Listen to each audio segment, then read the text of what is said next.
The Battle of Cannae stands as one of the most studied military engagements in human history. It was fought in the summer of 216 BCE during the Second Punic War between the Roman Republic and the Carthaginian general Hannibal Barca. This wasn't just another battle. This was the culmination of 2 years of Carthaginian victories on Italian soil, and it would become the textbook example of the perfect tactical victory for millennia to come. Let me set the stage for you. By 216 BCE, Hannibal had already humiliated Rome twice. First at the Trebia River in 218 BCE, where he used the cold winter conditions and a brilliant ambush to destroy a Roman army. Then at Lake Trasimene in 217 BCE, where he caught another Roman army in a masterful ambush along a foggy lakeshore. Both times, Hannibal had used terrain and deception to his advantage. Both times, the Romans felt like they'd been cheated. Now I need you to understand something about Roman military culture. The Romans prided themselves on their infantry. They had developed the Manipular Legion, which was arguably the most effective heavy infantry formation of its time. These weren't just soldiers. These were citizens who owned property who had a stake in Rome's success. They trained regularly, they fought in formation, and they believed absolutely in the superiority of Roman arms and Roman courage. To the Roman mind, battles should be straightforward affairs. You line up your army, the enemy lines up theirs, and you march at each other. The side with better discipline, better equipment, and more courage wins. That's it. That's how warfare should work. All this business with ambushes and terrain advantages, that was trickery. That was beneath the dignity of proper warfare. After 2 devastating losses, the Romans were angry, they were humiliated, but more than that, they were determined. They decided that if Hannibal wanted to fight, they would give him a fight. But this time, it would be on Roman terms, a proper battle on flat ground with no tricks. The Senate made an unprecedented decision. Normally, each of the 2 consuls would command a standard consular army of about 20,000 men. But for this campaign, they doubled that allocation. Each consul received 2 full legions plus the standard complement of allied troops. When you add it all up, the Romans assembled an army of approximately 86,000 men. This was the largest army Rome had ever fielded in a single battle. Let me break down the composition for you. The core of this force was heavy infantry. Rome brought about 80,000 infantry to the field, most of them heavily armed and armored. The cavalry component was much smaller, only about 6,400 horsemen. This ratio tells you everything you need to know about Roman military thinking. They believed battles were won by infantry. Cavalry was useful for screening, for pursuit, for harassment. But the real work, that was done by men on foot, shield to shield, sword to sword. The 2 consuls for that year were Gaius Terentius Varro and Lucius Aemilius Paulus. According to tradition, they alternated command on different days. Whether this is actually true or just a later invention to explain the disaster is debatable. But what matters is that the Romans marched south with overwhelming confidence. They had the numbers, they had the equipment, they had the training, and this time they had chosen the battlefield. Meanwhile, Hannibal was in a precarious position. He had won 2 major battles, sure, but he was still deep in enemy territory, far from any Carthaginian support. His army was a diverse mix of different peoples. He had his core of veteran Carthaginian and Spanish infantry, perhaps 20,000 men who had marched with him all the way from Spain over the Alps and through 2 years of campaigning in Italy. He had excellent cavalry, about 10,000 horsemen, many of them Numidian light cavalry who were among the best riders in the Mediterranean world. But a significant portion of his army was new recruits. After his victories at Trebia and Trasimene, Gallic tribes in northern Italy had flocked to his banner. These Gauls made up about a third of his total force of 50,000 men. They were brave, fierce fighters, but they lacked the discipline and equipment of his veterans. They fought with less armor, with longer swords designed for slashing rather than the short stabbing swords preferred by more professional soldiers. Hannibal's supply situation was terrible. He had no secure supply lines back to Carthage. He was living off the land, off what his army could forage or what his new Gallic allies could provide. The Romans knew this. It was part of their calculation. If they could force a decisive battle and win, Hannibal's entire expedition would collapse. The 2 armies converged near the town of Cannae in the region of Apulia in southeastern Italy. The location was significant because Cannae housed a Roman supply depot. Hannibal had captured it, which gave him some temporary relief from his supply problems. But more importantly, it forced the Romans to come to him. They couldn't just let him sit there on top of their supplies. The terrain around Cannae was exactly what the Romans wanted. It was flat, open ground. There were no forests for ambushes, no hills to hide troops, no narrow defiles to trap an army, just a broad, flat plain, perfect for a straightforward infantry battle. The only significant terrain feature was the Aufidus River, which ran along one side of the battlefield. Now let's talk about the Roman battle plan, because it's actually quite clever when you think about it. The Romans had learned something from their previous defeats. At both Trebia and Trasimene, the Roman heavy infantry had actually performed well when they got the chance to fight. At Trebia, the Roman center had smashed through Hannibal's line. At Trasimene, even caught in an ambush, Roman infantry had fought their way through the Carthaginian forces blocking their escape route. So the Roman plan was simple. Use their numerical superiority to create an overwhelming force in the center of their line. This massive column of heavy infantry would smash through whatever Hannibal put in front of them. Once they broke through, they could turn and roll up the Carthaginian flanks. Game over. This plan had several advantages. First, it played to Roman strengths. Their infantry was excellent at close quarters fighting. Second, it minimized their exposure to Carthaginian cavalry. If the Roman infantry was bunched up in the center, there was less line for the cavalry to attack. The Roman cavalry on the wings didn't need to win their engagements. They just needed to hold long enough for the infantry to do its work. There was an alternative strategy available. The Romans could have used their superior numbers to extend their line beyond the Carthaginian line. Then they could have enveloped the enemy from the flanks. This is a more conventional approach, and it would become standard practice in later centuries, but it had a major drawback. To extend the line that far, you have to thin it out. That means your troops on the wings are vulnerable, especially to cavalry attack. The Romans didn't trust their cavalry to protect an extended line, so they went with the concentrated center instead. To maximize the number of men they could fit in the center, the Romans formed their infantry in unusually deep formations. Normally, a Roman legion might be 8 or 10 men deep.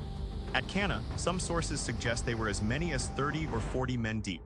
The result was a formation that was narrow but incredibly dense and powerful. The Roman cavalry was positioned on both wings as was standard, but their role was purely defensive. They weren't expected to win. They were just supposed to keep the Carthaginian cavalry busy long enough for the infantry to break through. Similarly, the Roman infantry on the wings had a defensive role. They were there to protect the flanks of the main force in the center. One more thing about the Roman deployment. They left 10,000 men back at their camp. The plan was for these men to launch a raid on the Carthaginian camp once the battle was fully engaged.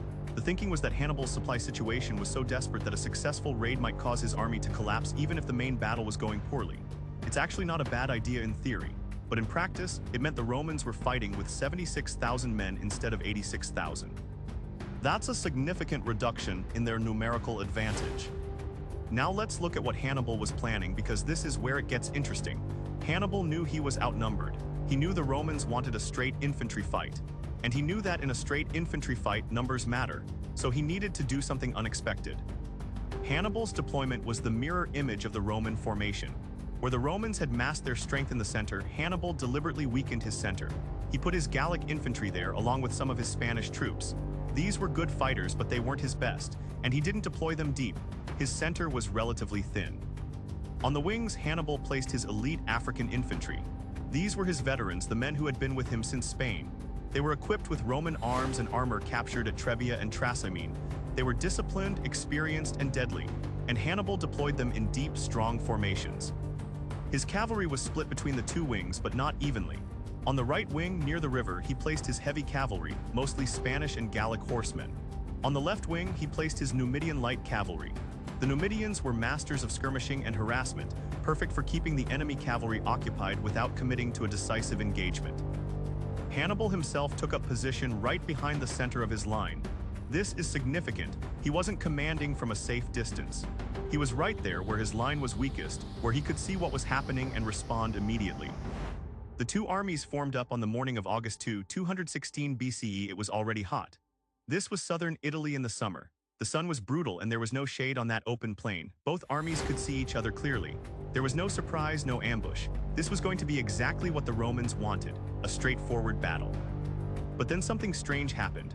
As the Carthaginian infantry advanced, their line formed a convex shape. It bulged outward toward the Romans with the center ahead of the wings. This is the opposite of what you'd normally want. A concave line can envelope an enemy. A convex line exposes your center to being enveloped. Why did Hannibal do this? Some historians think it was a mistake, that the line just naturally bulged forward as the less disciplined Gallic troops in the center moved faster than the African veterans on the wings. But I don't buy that. Hannibal was too good a commander to let his line get that disorganized. I think it was deliberate. By pushing his center forward, he was exaggerating its weakness, tempting the Romans to attack exactly where he wanted them to attack. The battle began with the cavalry engagement on the Roman right near the river. The Carthaginian heavy cavalry charged hard into the Roman cavalry. The Romans were outnumbered and outclassed from the start. According to some sources, there was confusion in the Roman ranks. Someone may have given an order to dismount just as the Carthaginians were charging. Whether this is true or just a later excuse for the disaster, the result was the same. The Roman cavalry on the right were destroyed in a matter of minutes. Some were killed, others driven off the field. The consul Lucius Aemilius Paulus may have been killed in this initial clash, though some sources say he survived to die later in the battle. This was a catastrophic start for the Romans. One of their two commanders was dead or out of action within minutes of the battle starting, and their right flank was now completely exposed. On the other side of the field, the cavalry engagement was very different. The Numidian light cavalry were doing what they did best.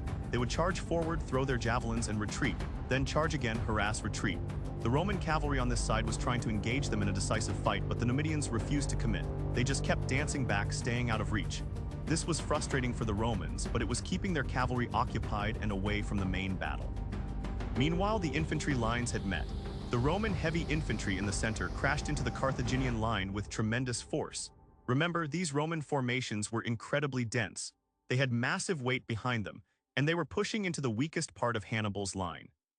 The Carthaginian center began to give ground. The Gauls and Spanish infantry were being pushed back, but here's the thing. They were giving ground in an organized fashion. They weren't breaking. They weren't routing. They were bending backward but maintaining formation. The Romans thought they were winning. They were pushing the enemy back just like their plan called for. They pressed forward harder, committing more and more men to the center. The Roman formation became even more compressed as men from the rear ranks pushed forward, trying to get into the fight. But Hannibal had ordered his center to give ground. This wasn't a defeat. This was the plan. The convex line was slowly becoming concave. The Carthaginian center was bending backward, but the wings were holding firm. The Romans were pushing deeper and deeper into a U-shaped formation. Back on the Roman right, the Carthaginian heavy cavalry had finished destroying their opponents. Now, instead of pursuing the fleeing Romans off the battlefield, they did something unusual. They turned and rode all the way across the rear of the battlefield. This was a significant distance, maybe half a mile or more, but they made the ride and they slammed into the Roman cavalry on the left flank. The Romans on this side were already engaged with the Numidians. Now they were hit from behind by heavy cavalry. They were outnumbered 3 or 4 to 1. The second Roman cavalry force broke and fled, and with them went the other consul, Gaius Terentius Varro. So now both Roman commanders were out of the battle, one dead, one driven from the field. There was no one left to coordinate the Roman response to what was about to happen. The Roman infantry in the center continued to push forward. They had driven the Carthaginian center back significantly now. The line had gone from convex to flat to concave. The Romans were inside a U-shape, but they still thought they were winning. They could see the enemy giving ground in front of them. They didn't realize they were walking into a trap. Then Hannibal gave the signal. The African heavy infantry on both wings, who had been holding their position this entire time, suddenly turned inward. They pivoted 90 degrees and charged into the sides of the Roman formation. Do you see what's happening here? The Romans had been fighting to their front.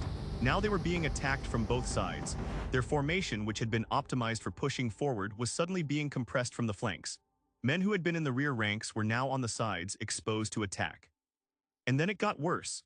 The Carthaginian cavalry, having driven off all opposition, charged into the rear of the Roman formation.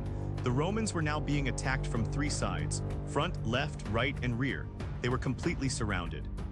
This is what we call a double envelopment, or sometimes a pincer movement. It's one of the most difficult maneuvers to execute in warfare. You need to coordinate attacks from multiple directions, time them perfectly, and maintain discipline in your own forces while the enemy is in chaos. Hannibal pulled it off flawlessly. The Roman formation collapsed. When you're being pressed from all sides, you can't maintain your fighting formation. The Romans were shoulder to shoulder, packed so tightly they couldn't even use their weapons effectively. The outer ranks were being cut down, and the men in the middle couldn't do anything to help them. They were just waiting their turn to die. This is where the battle turned into a massacre. The Roman soldiers couldn't fight effectively. They couldn't retreat because there was nowhere to go. They were trapped in a mass of humanity, being killed from all sides. Some men tried to surrender, but in the chaos, it was impossible. The killing went on for hours. The casualty figures are staggering. Of the 86,000 Romans who had marched to Cannae, only about 3,400 escaped the battlefield. The 10,000 men who had been left at the camp were captured. Everyone else was killed. That's approximately 70,000 dead in a single day, in a single battle. The Carthaginian losses were around 8,000 men, most of them from the Gallic infantry in the center who had borne the brunt of the Roman attack. It's an almost unbelievable kill ratio: 10 Romans dead for every Carthaginian. Let me put this in perspective for you. Rome lost somewhere between 15 and 20% of its adult male population in one afternoon. To put that in modern terms, Germany lost about 6% of its adult male population over 4 years of World War I. France lost about 4%. The United States lost less than 1%. Rome lost 3 to 4 times what Germany lost in World War I, and they lost it in a single day. The psychological impact was devastating. Almost every family in Rome lost someone at Cannae: fathers, sons, brothers, husbands. The Senate declared a period of public mourning, but they limited it because they were afraid the city would collapse into despair. Women were forbidden from weeping in public. The state needed to project strength even in the face of catastrophe. But here's what's remarkable. Rome didn't surrender. They didn't ask for terms. They didn't even consider it. When Hannibal sent a delegation to Rome to negotiate a ransom for the Roman prisoners he had captured, the Senate refused. They wouldn't pay a single coin. Those men had allowed themselves to be captured. As far as Rome was concerned, they were no longer citizens. Instead, Rome doubled down. They raised new legions. They armed slaves and promised them freedom if they fought. They recalled veterans who were past military age. They refused to acknowledge that they had lost, and they kept fighting. Hannibal, for his part, had won the perfect tactical victory, but he couldn't turn it into a strategic victory. He didn't have the siege equipment to take Rome itself. He didn't have the manpower to garrison captured cities. Carthage didn't send him reinforcements or supplies. He had destroyed a Roman army, but he couldn't destroy the Roman state. This is one of the great paradoxes of military history. Hannibal won every major battle he fought in Italy.